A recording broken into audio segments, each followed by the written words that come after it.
श्रीमद्भागवत महापुराण द्वितीय स्कंद द्वितीय अध्याय।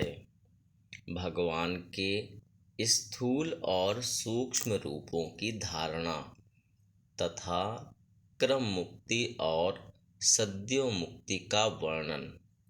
श्लोक क्रमांक 12 के पश्चात।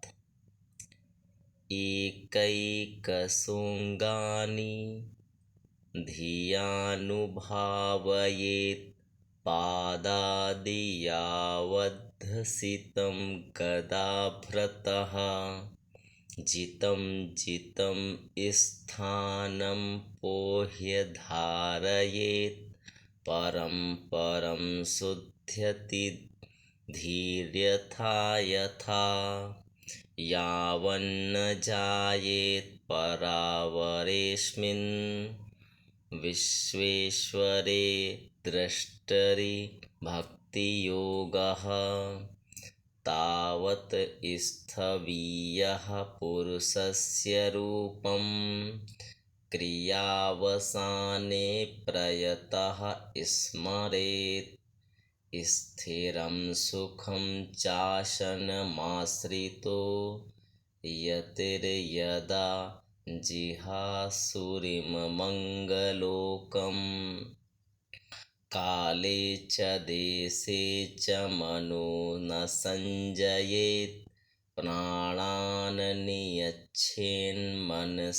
जितासुः मनः स्वबुद्ध्या मलया नियम्य क्षेत्रज्ञ एतां निनयेत् तमात्मनि आत्मानमात्मन्यवरुध्य धीरो लब्धोपशान्तिर्विरमेत कृत्यान् न यत्र कालो निमिषां परः प्रभुः कुतो नु देवा जगतां य ईशिरे न यत्र सत्त्वं न रजस्तमश्च न वै विकारो न महान् प्रधानम् परं पदं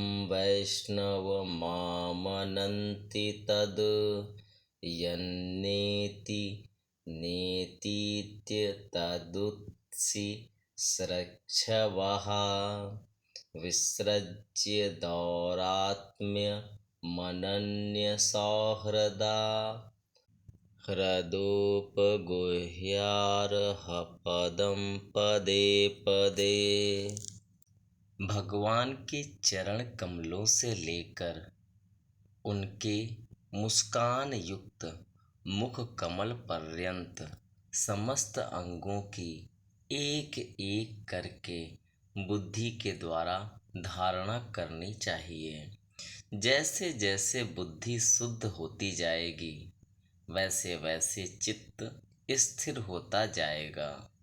जब एक अंग का ध्यान ठीक ठीक होने लगे तब उसे छोड़कर दूसरे अंग का ध्यान करना चाहिए। ये विश्वेश्वर भगवान दृश्य नहीं दृष्टा हैं।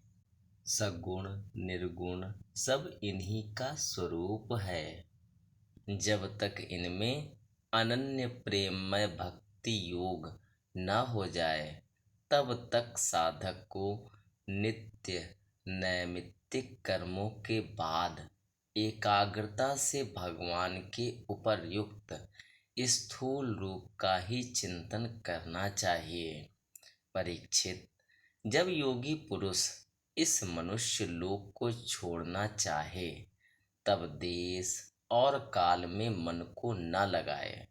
सुखपूर्वक स्थिर आसन से बैठकर प्राणों को जीतकर मन से इंद्रियों का संयम करे। तदनंतर अपनी निर्मल बुद्धि से मन को नियमित करके मन के साथ बुद्धि को क्षेत्रज्ञ में और क्षेत्रज्ञ को अंतरात्मा में लीन कर दे। फिर अंतरात्मा को परमात्मा में लीन करके धीर पुरुष उस परम शांतिमय अवस्था में स्थित हो जाए। फिर उसके लिए कोई कर्तव्य शेष नहीं रहता। इस अवस्था में सत्व गुण भी नहीं है। फिर रजोगुण और तमोगुण की तो बात ही क्या है। अहंकार, महत्तत्व और प्रकृति का भी वहाँ अस्तित्व नहीं है।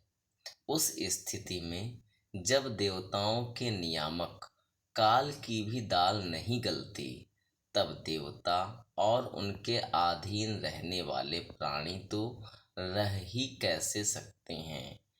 योगी लोग यह नहीं इस प्रकार परमात्मा से भिन्न पदार्थों का त्याग करना चाहते हैं और शरीर तथा उसके संबंधी पदार्थों में आत्मबुद्धि का त्याग करके हृदय के द्वारा पद पद पर भगवान के जिस परम पूज्य स्वरूप का आलिंगन करते हुए अनन्य प्रेम से परिपूर्ण रहते हैं, वही भगवान विष्णु का परम पद है।